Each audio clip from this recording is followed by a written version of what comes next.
Hola, hoy analizamos un texto que francamente lanza una bomba contra gran parte de la industria moderna del bienestar espiritual. Bienvenidos a una nueva inmersión a fondo. Hola. Sí, es un material fascinante.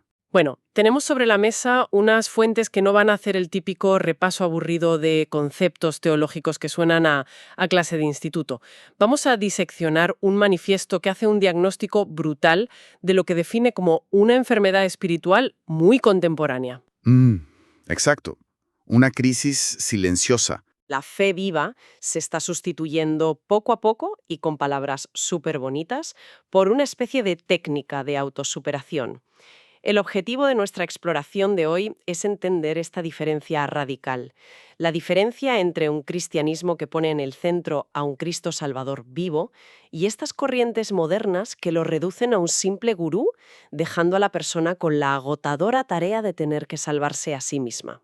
Es un punto de partida interesantísimo, porque creo que es vital aclarar que el texto no plantea esto como un debate académico sobre etiquetas doctrinales. Claro, no es teoría pura. No, para nada. Lo plantea como un problema vital, un problema existencial que afecta al día a día. El argumento es que, dependiendo de cómo entiendas la figura de Cristo, así vas a entenderte a ti mismo.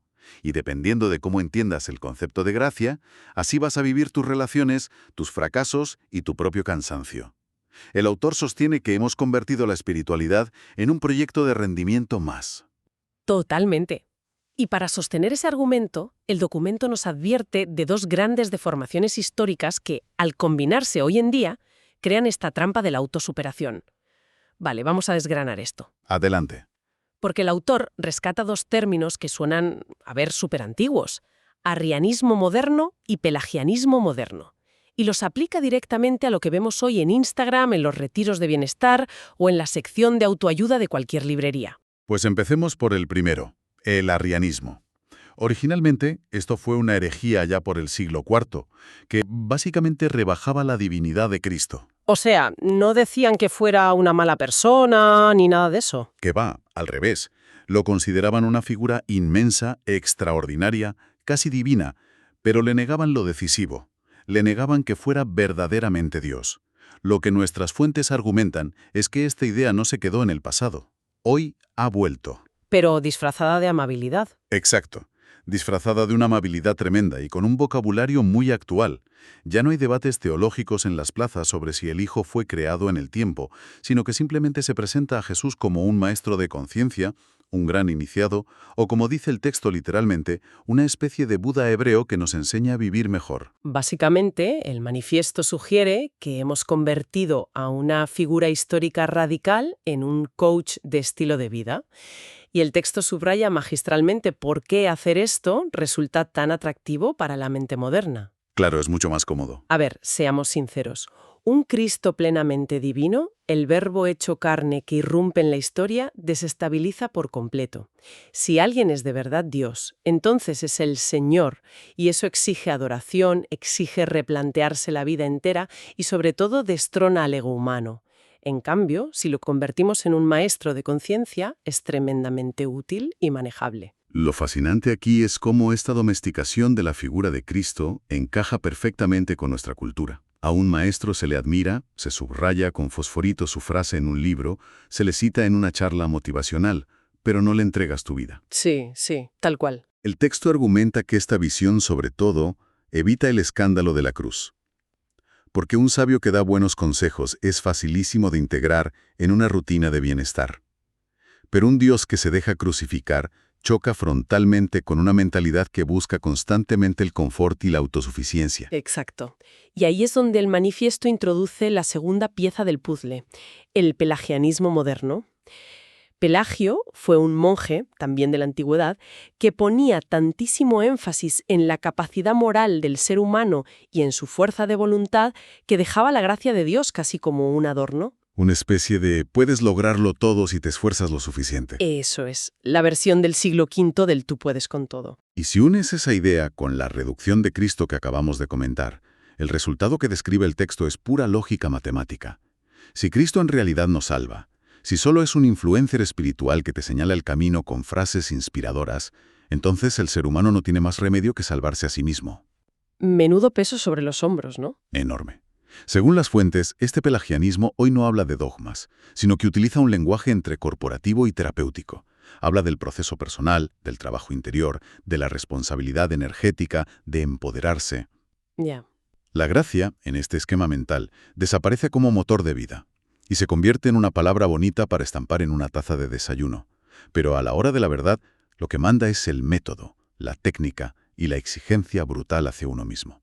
A ver, entiendo perfectamente la crítica del texto, pero voy a hacer de abogada del diablo un momento. Dispara. Uno es un poco duro criticar el trabajo interior o el esfuerzo personal. Al fin y al cabo, la psicología moderna nos dice constantemente que debemos responsabilizarnos de nuestras emociones, que no podemos sentarnos a esperar que nos caigan las soluciones del cielo. ¿No choca esta crítica del manifiesto con la idea básica de madurar como personas? Es una pregunta clave. Y de hecho, el manifiesto no ataca la madurez psicológica ni el esfuerzo personal en absoluto. Lo que critica es la ilusión de que el sujeto es el arquitecto exclusivo de su propia redención existencial. Ah, vale. El matiz de salvarse a sí mismo. Exacto. Critica el transformar la espiritualidad en una técnica de ingeniería donde tú metes un input, ya sea meditación, ayuno, visualización, y sacas un output garantizado como la paz interior o la salvación.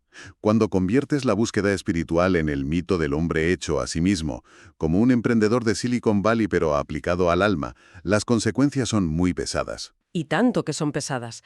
Hay una frase en los textos que resume esto con un impacto brutal. Cito textualmente. El hombre moderno prefiere ser fabricante de sí mismo antes que mendigo de Dios. Es una reflexión que da de lleno en la diana de nuestra cultura del rendimiento continuo. Y el análisis que hace el autor sobre el impacto psicológico de esta mentalidad es muy agudo. Señala que, al principio, este enfoque embriaga muchísimo. Le da al ego una sensación de poder enorme, porque te sientes el protagonista absoluto de una misión heroica, tu propia iluminación. Claro, el subidón inicial. Pero la ilusión de control tiene fecha de caducidad. A la larga, el texto advierte que esta hiperresponsabilidad espiritual produce dos patologías muy claras. Por un lado, si crees que tu método está funcionando y te ves avanzando, es facilísimo desarrollar un orgullo muy sutil. Empiezas a mirar por encima del hombro a los que no están tan despiertos o trabajados como tú. Se genera una autoidolatría. Totalmente. El típico caso de la persona que vuelve de un retiro carísimo sintiéndose superior a todos los que siguen estresados en la oficina o en el metro. Exactamente. Y por otro lado está la cara oscura, cuando inevitablemente fracasas, cuando la técnica no funciona, cuando la ansiedad vuelve, cuando la vida golpea de verdad. Este modelo te dice que es culpa tuya, que no has manifestado bien, que no has trabajado suficiente tu interior. ¡Qué crueldad en el fondo! Según el manifiesto, esto genera una culpa crónica, un resentimiento enorme y un cansancio existencial profundísimo. Es una espiritualidad basada en el rendimiento que, irónicamente, deja a la persona totalmente agotada. Ese agotamiento es un tema súper recurrente para cualquiera que preste atención hoy en día.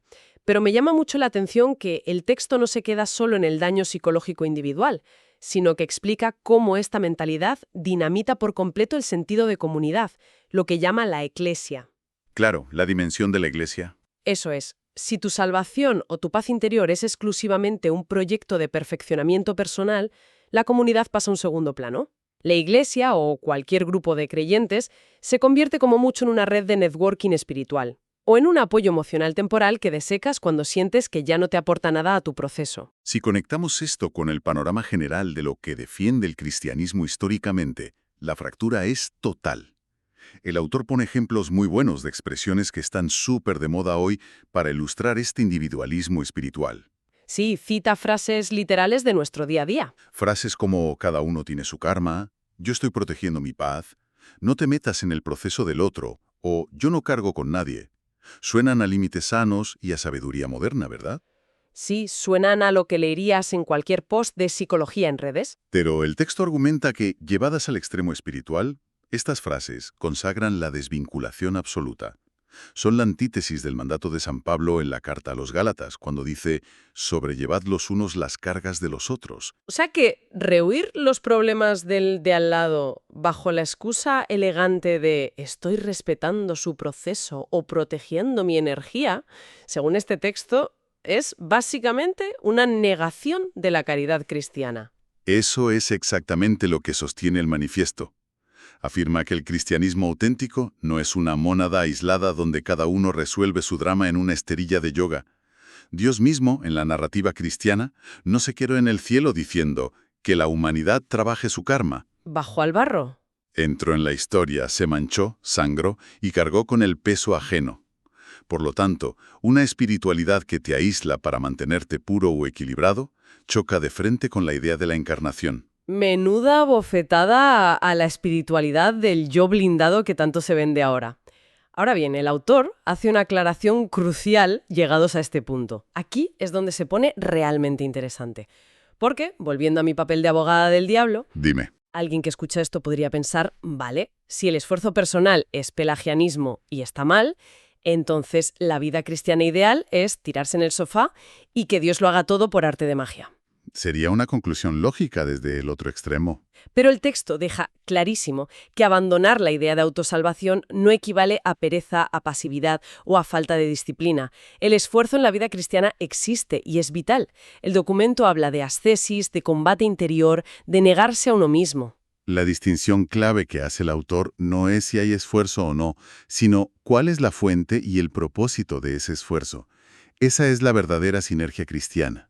Según el texto, la gracia no anula el esfuerzo humano, sino que lo redime y lo sitúa en su sitio. Le da un sentido nuevo. Utiliza una cita de San Pablo en la primera carta a los Corintios, que es perfecta para ilustrar esto.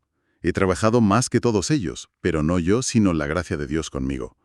El argumento es que el esfuerzo del creyente no es una técnica para fabricar la gracia o para obligar a Dios a darle paz. No es una moneda de cambio. Exacto. El esfuerzo es, más bien, una respuesta humilde y agradecida a un don que ya se ha recibido previamente.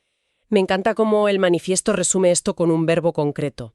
Dice que el verbo central del cristianismo no es autofabricarse o producir, sino permanecer.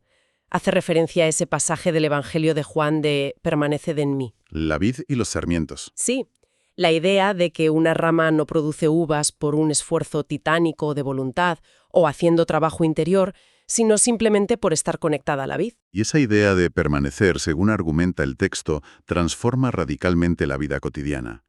Aquí es donde entra de lleno el concepto de la encarnación que comentábamos antes. Las fuentes critican esa visión de la espiritualidad como una vía de escape, como si la gracia fuera un helicóptero que viene a sacarte del mundo material para llevarte a un estado de levitación libre de problemas. Desconectado de la realidad. Al contrario, el autor defiende que la gracia viene a transfigurar la carne y la realidad más concreta y cruda. O sea que la vida espiritual no pasa solo por irse a un monasterio en el Tíbet o meditar en absoluto silencio, sino que ocurre en lo más mundano. El texto pinta un cuadro súper vivo de esto. Hablamos de encontrar una teofanía, una manifestación real de Dios, fregando los platos en medio de un atasco en la M30, lidiando con el jefe en la oficina o cuidando a un familiar enfermo. Todo se convierte en el altar. Lo que defiende el documento es que, bajo esta perspectiva, todo ese cansancio diario pierde su carácter trivial. Se convierte en el lugar exacto donde se encarna la fe, donde ocurre el servicio y la fidelidad. Frente a esa necesidad vital de encarnación y de recibir la gracia en lugar de fabricarla, el texto introduce una figura, y me parece interesantísimo cómo la aborda.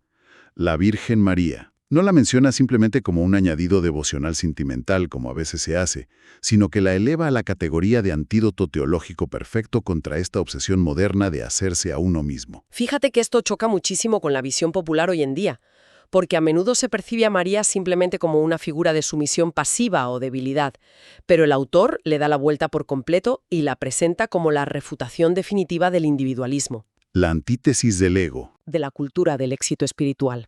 El argumento del autor es que en María, que es descrita como la llena de gracia, todo comienza por la recepción. Su grandeza, según esta teología, no nace de una voluntad férrea que se impone al universo mediante técnicas de manifestación energética, sino de una disponibilidad absoluta.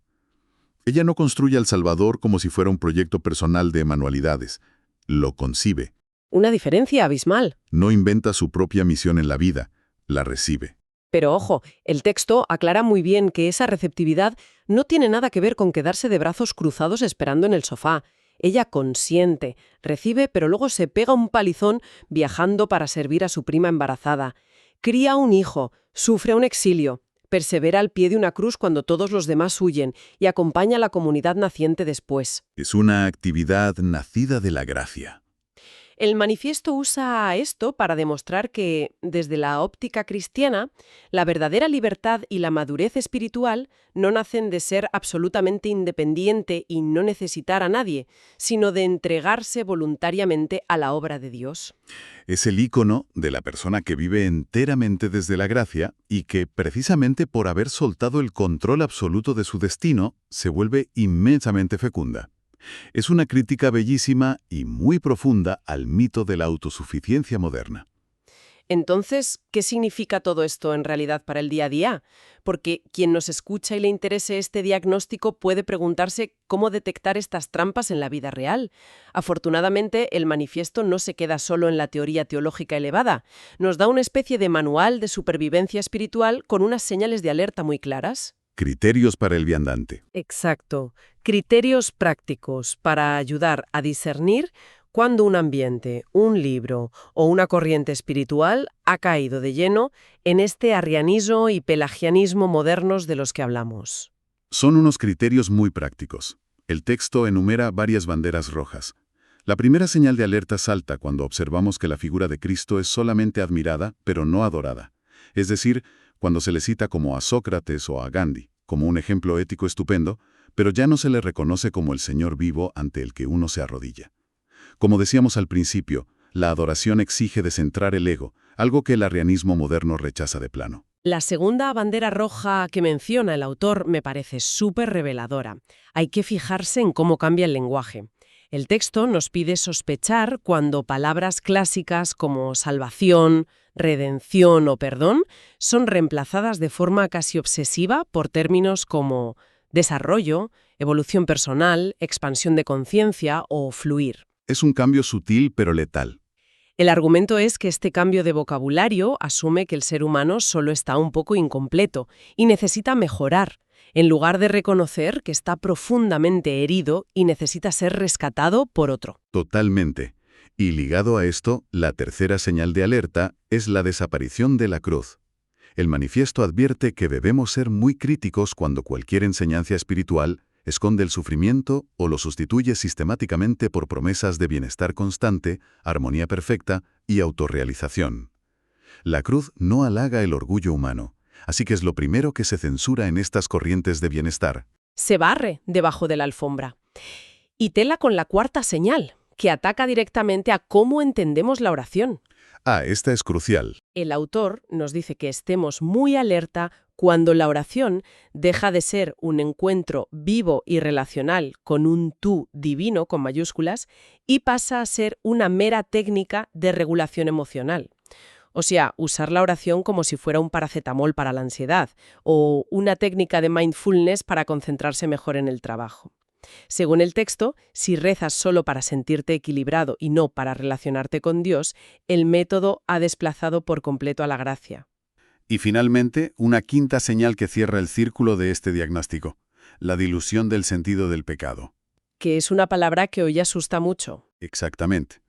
Esto ocurre, según las fuentes, cuando las faltas, el egoísmo y las rupturas se explican únicamente como inmadurez psicológica, falta de integración o un bloqueo energético. El manifiesto argumenta que esto no es un cambio inofensivo de palabras para sonar más modernos. Al eliminar la realidad del pecado, estás eliminando la necesidad real de perdón. ¿Y si no hay nada que perdonar, no hay Salvador? Esa es la clave.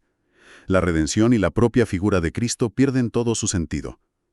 Esto plantea una pregunta importante, casi un reto, para cualquiera que se adentre en estos temas. ¿Dónde estamos buscando realmente nuestro descanso? El autor cita el Evangelio de Mateo cuando Jesús dice: «Venid a mí todos los que estáis trabajados y cargados, y yo os haré descansar». La tesis central del texto es que la verdadera paz no se alcanza escalando una montaña infinita de autoexigencia y perfección técnica, sino reposando en aquel que salva. Es un contraste abismal con los mensajes que recibimos a diario en cualquier pantalla. A modo de síntesis final, la lectura de este manifiesto nos deja una exposición clarísima de dos formas diametralmente opuestas de entender el mundo y el espíritu. Por un lado, nos describe esta corriente moderna que nos susurra al oído que somos suficientes, que solo necesitamos desarrollarnos mediante esfuerzo y técnicas, y que la meta es trascender los problemas del mundo hacia una paz privada e individual. La religión del hombre hecho a sí mismo. Eso es. Y por otro lado, expone el argumento central de la fe cristiana, que el ser humano está llamado a participar, no a fabricarse a sí mismo. Está llamado a recibir la vida como un don y a encarnar esa gracia en el barro del día a día, en comunidad, ensuciándose las manos y cargando con los demás. Es en definitiva la propuesta de pasar de la asfixia del rendimiento continuo a la inmensa libertad de saberse hijo, de sustituir el agotador hazlo tú mismo por el permaneced en mí. El texto defiende que cuando se recupera esta visión, cuando la gracia vuelve al centro, el esfuerzo no desaparece, pero se transforma en una cooperación llena de amor. La comunidad ya no es un estorbo para tu proceso individual, sino un cuerpo vivo. Y la rutina diaria se convierte en el lugar exacto donde ocurre lo extraordinario. Sin duda, es un análisis que invita a soltar las riendas de ese control absoluto que tanto nos obsesiona. Si todo este diagnóstico que hemos explorado hoy, basado en el manifiesto, resuena para quien nos está escuchando, si existe ese deseo profundo de salir del agotamiento constante que provoca la rueda de la autosalvación, y hay un interés real en conocer más sobre este camino encarnado y eclesial del que hablan las fuentes, hay una invitación abierta. Una puerta de entrada. Se puede escribir directamente a la asociación que profundiza en estos textos al correo quiero@caminoanimamundi.org. Lo repito para que quede anotado y claro. quiero@caminoanimamundi.org. Un paso valiente para quien quiera darlo. Así es. Y para cerrar nuestra inversión de hoy, dejamos una reflexión flotando en el aire a raíz de todo lo que hemos comentado. Si la cultura moderna de la hiperconciencia, las rutinas de bienestar y el perfeccionismo espiritual nos promete tanta paz, tanto equilibrio y tanta realización personal, ¿por qué, a nivel general, las estadísticas y la calle nos dicen que estamos más agotados, más ansiosos y más aislados que nunca? Quizás el mayor acto de rebeldía hoy en día no sea intentar convertirnos en nuestro propio proyecto de perfección, sino tener la inmensa valentía de aceptar que en el fondo necesitamos desesperadamente ser salvados por otro. Gracias por acompañarnos en este análisis. Nos escuchamos en la próxima.